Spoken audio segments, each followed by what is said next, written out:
आज के इस वीडियो में आप सुनेंगे माघ मास कृष्ण पक्ष संकष्टी चतुर्थी की संपूर्ण कथा। उससे पहले आज हम जानेंगे आसान सी पूजा विधि के बारे में। हमारे शास्त्रों के अनुसार भगवान गणेश की पूजा करने से सभी प्रकार की मनोकामनाएं पूरी हो जाती हैं और इस दिन सकट चौथ में भगवान गणेश को पान, तिल, गुड़, लड्डू, मोदक आदि अर्पित करने से ही सकट चौथ का पूजन पूर्ण होता है। सकट चौथ के दिन ब्रह्म मुहूर्त में स्नान करके स्वच्छ वस्त्र धारण करके भगवान गणेश को पुष्प, दुर्भा, लड्डू आदि से विधि विधान पूजन करना चाहिए। विघ्नों को हरने वाले भगवान गणेश के मंत्र ओम गण गणपति नमः का जाप करना चाहिए। संतान की लंबी आयु के लिए सकट चौथ व्रत की कहानी अवश्य सुननी चाहिए। फिर रात में चंद्रमा को अर्घ देकर व्रत संपन्न करना चाहिए। आइए अब जान लेते हैं चंद्र को अर्घ देने की विधि के बारे में। तो रात के समय चंद्र देवता को अर्घ देने के लिए अगर हो सके तो चांदी के पात्र का उपयोग करें। नहीं है तो कोई बात नहीं, आप तांबे के लोटे का उपयोग कर सकते हैं। यदि आपके पास चांदी की कोई भी वस्तु है या गहना है या सिक्का है तो आप जल के लोटे में भी डाल सकते हैं। चंद्र देवता की पूजा में सफ़ेद रंग का उपयोग करना बहुत शुभ माना जाता है और पूजा सामग्री का अधिक से अधिक सफ़ेद रंग का उपयोग करें। जल के लोटे में आप अक्षत और सफ़ेद पुष्प डालकर चंद्र देवता को अर्घ दे सकते हैं। चंद्र देव को अर्घ देने से मन में आ रहे नकारात्मक विचार दूर होते हैं। इससे आपके स्वास्थ्य और मन को लाभ प्राप्त होता है। मन आपका सही दिशा में जाता है और मानसिक तनाव दूर रहता है। चंद्रमा को अर्घ देने से कुंडली में चंद्र की स्थिति भी मजबूत होती है।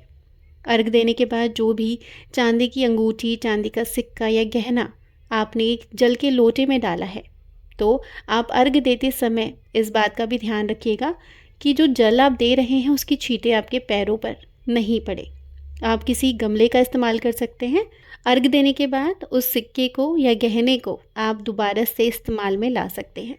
यह व्रत सभी माताओं बहनों के लिए बहुत ही खास होता है क्योंकि इस दिन माताएं अपनी संतान की दीर्घायु और उनकी रक्षा के लिए और उनकी उज्जवल भविष्य के लिए निर्जला और निराहार व्रत रखती हैं। साथ ही निसंतान महिलाएं इस व्रत को संतान की प्राप्ति की कामना के लिए रखती हैं। तो आइए आज इस पावन दिन पर हम सकट चौथ व्रत कथा का रसपान करते हैं। एक बार पार्वती जी ने गणेश भगवान से पूछा, हे वत्स, माघ महीने में किस गणेश की पूजा करनी चाहिए तथा इसका क्या नाम है? उस दिन पूजा में किस वस्तु का निवेद अर्पित करना चाहिए और क्या आहार ग्रहण करना चाहिए? इसे आप विस्तार पूर्वक बताइए। गणेश जी ने कहा कि हे माता, माघ में भालचंद्र नामक गणेश की पूजा करनी चाहिए। इसका पूजन षडोपचार विधि से करना चाहिए। हे माता पार्वती, इस दिन तिल के 10 लड्डू बना लें, 5 लड्डू देवताओं को चढ़ाएं और शेष 5 ब्राह्मणों को दान में दें। ब्राह्मण की पूजा भक्ति पूर्वक करें। हे देवी, तिल के 10 लड्डुओं का स्वयं और परिवारजनों के साथ ग्रहण करें। इस संबंध में मैं आपको राजा हरिश्चंद्र का वृत्तांत सुनाता हूँ। सतयुग में हरिश्चंद्र नामक का एक प्रतापी राजा राज्य किया करता था। वह शास्त्र धर्म में पटु, सरल स्वभाव, सत्यनिष्ठ और विद्वान ब्राह्मणों के पूजक थे। हे देवी, उनके शासनकाल में अधर्म नाम की कोई वस्तु नहीं थी। उनके राज्य में कोई अपाहिज, दरिद्र या दुखी नहीं था। सभी लोग अधिव्यधि से रहित एवं दीर्घायु होते थे। उन्हीं के राज्य में एक ऋषि शर्मा नामक तपस्वी ब्राह्मण रहता था। एक पुत्र की प्राप्ति होने के बाद ही वह स्वर्गवासी हो गए। पुत्र का भरण पोषण उसकी पत्नी करने लगी। वह विधवा ब्राह्मणी भिक्षा मांगकर अपना और अपने पुत्र का पालन पोषण करती। उस ब्राह्मणी ने माघ मास के संकष्ट चतुर्थी का व्रत किया। वह प्रतिव्रता ब्राह्मणी गोबर से गणेश जी की प्रतिमा बनाकर सदैव पूजन करती थी।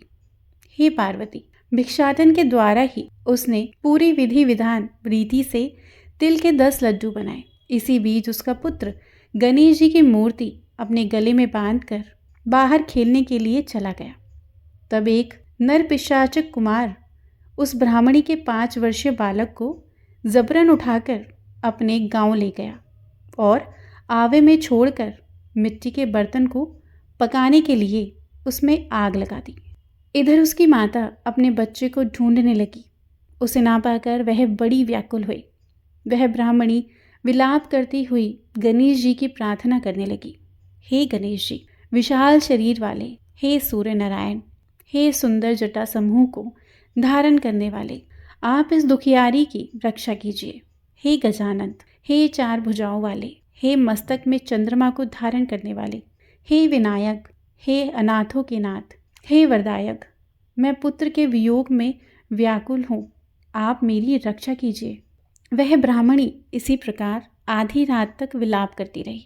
प्रातःकाल होने पर कुम्हार अपने पके हुए बर्तन को देखने के लिए आया।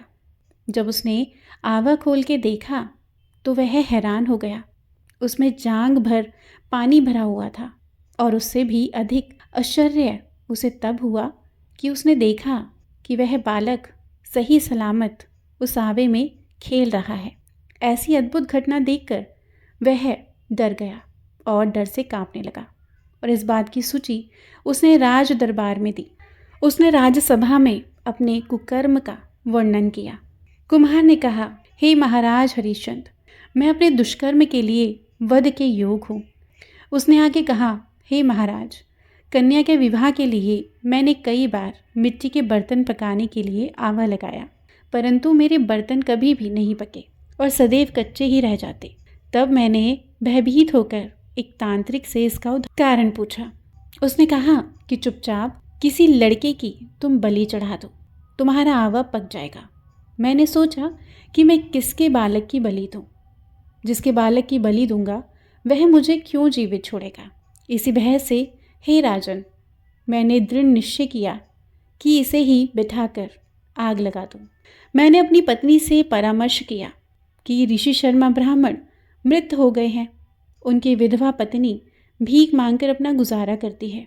अरे, वह लड़के को लेकर क्या करेगी? मैं यदि उसके पुत्र को बलि चढ़ा दूं तो मेरा बर्तन पक जाएगा।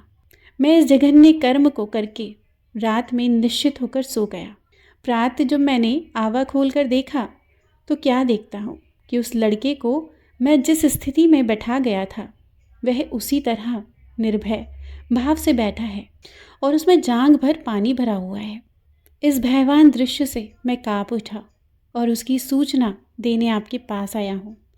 कुम्हार की बात सुनकर राजा बहुत ही आश्चर्यचकित हुए और उस लड़के को देखने के लिए आए। बालक को प्रसन्नतापूर्वक खेलते देखकर मंत्री से राजा ने कहा कि यह क्या बात है?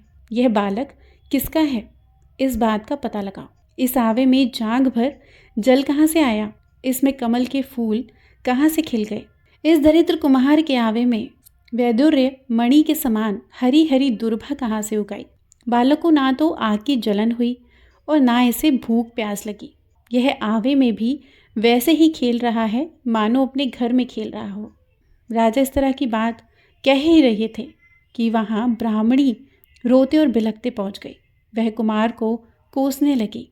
जिस प्रकार गाय अपने बछड़े को देखकर रंभाती है, ठीक वही अवस्था उस बुढ़िया की थी।